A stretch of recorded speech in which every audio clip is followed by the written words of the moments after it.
Hey, everybody. So, as you know, I was in Israel not too long ago. I was on a momentum trip. 7 of us from South Florida, amongst a group of 75 men. And this was my second momentum trip, actually, since October 7th. The first one, just about a year ago, a little over a year ago, was a mere 7 weeks after October 7th. And the feel in the country this time was very, very different. Back then, it was Israelis, needless to say, were much more in a sense of shock at what had happened.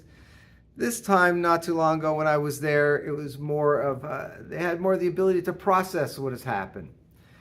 And we met a number of ordinary people, but really extraordinary people, regular people who ended up doing some really, really amazing things.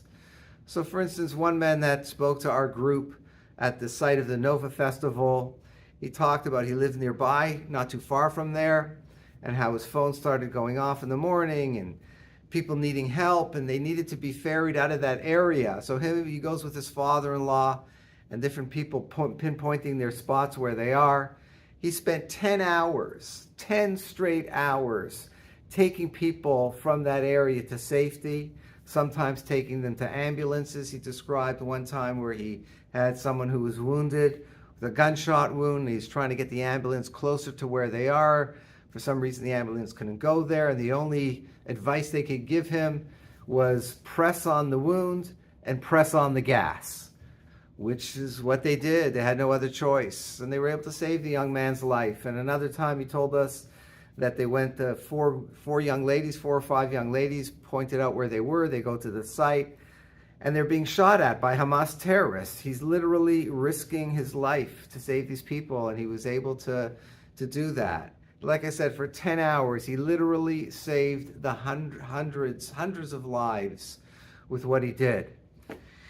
And I want to also share with you a story, and again, there were so many of them, but this one in particular was very impromptu. We were Friday night at the hotel having dinner, and next to us was another group, and it happened to be that there was a mother of one of the hostages.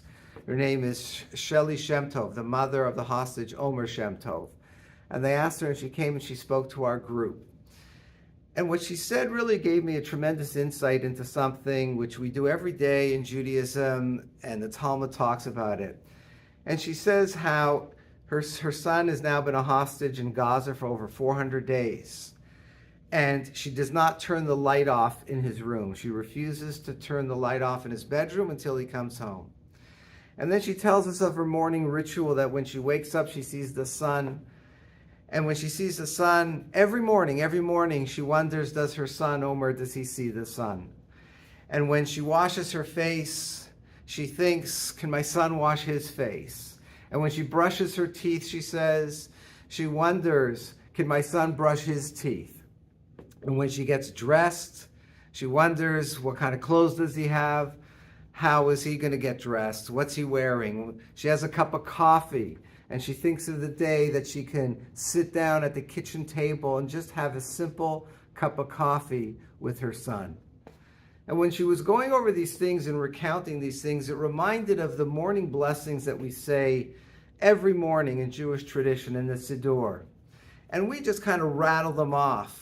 But historically, the Gemara tells us that when we said these blessings, we did them as they happened. So when we woke up and we opened our eyes, we said the bracha, pokeach ivrim. We thank God for opening our eyes. And when we put on clothes, we say the blessing, malbish arumim, who gives clothes to the naked.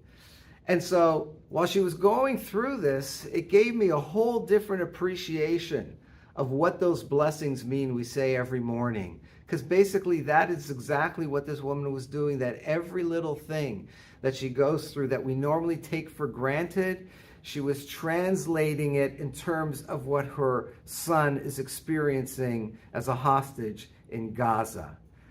So like I said, there were so many of these type of events when I was in Israel, of this woman. She was just going along in life and then thrust into this very, very difficult situation. And the young man, like I said, happened because he lives close by, thrust into this situation, saving so many lives. And that's what it is in Israel right now. There's so many ordinary people doing extraordinary, unbelievable, amazing, miraculous, phenomenal things. Please God, there was this week, as we read, there was a ceasefire between Lebanon, Hezbollah, and Israel, and hopefully that will be an impetus and create the fact that this woman, what she goes through every day, and every little thing that she goes through, she'll be able to now do that with her son. She'll be able to have that cup of coffee with her son. She'll know that her son is seeing the sunlight. She'll know that her son is wearing clean clothes. She'll know that his son could be able to once again do the most mundane things like brushing his teeth. It's what we hope for, it's what we pray for, and that everything should once again be back in a state of peacefulness, which is what we all pray and hope for. Have a good Shabbat.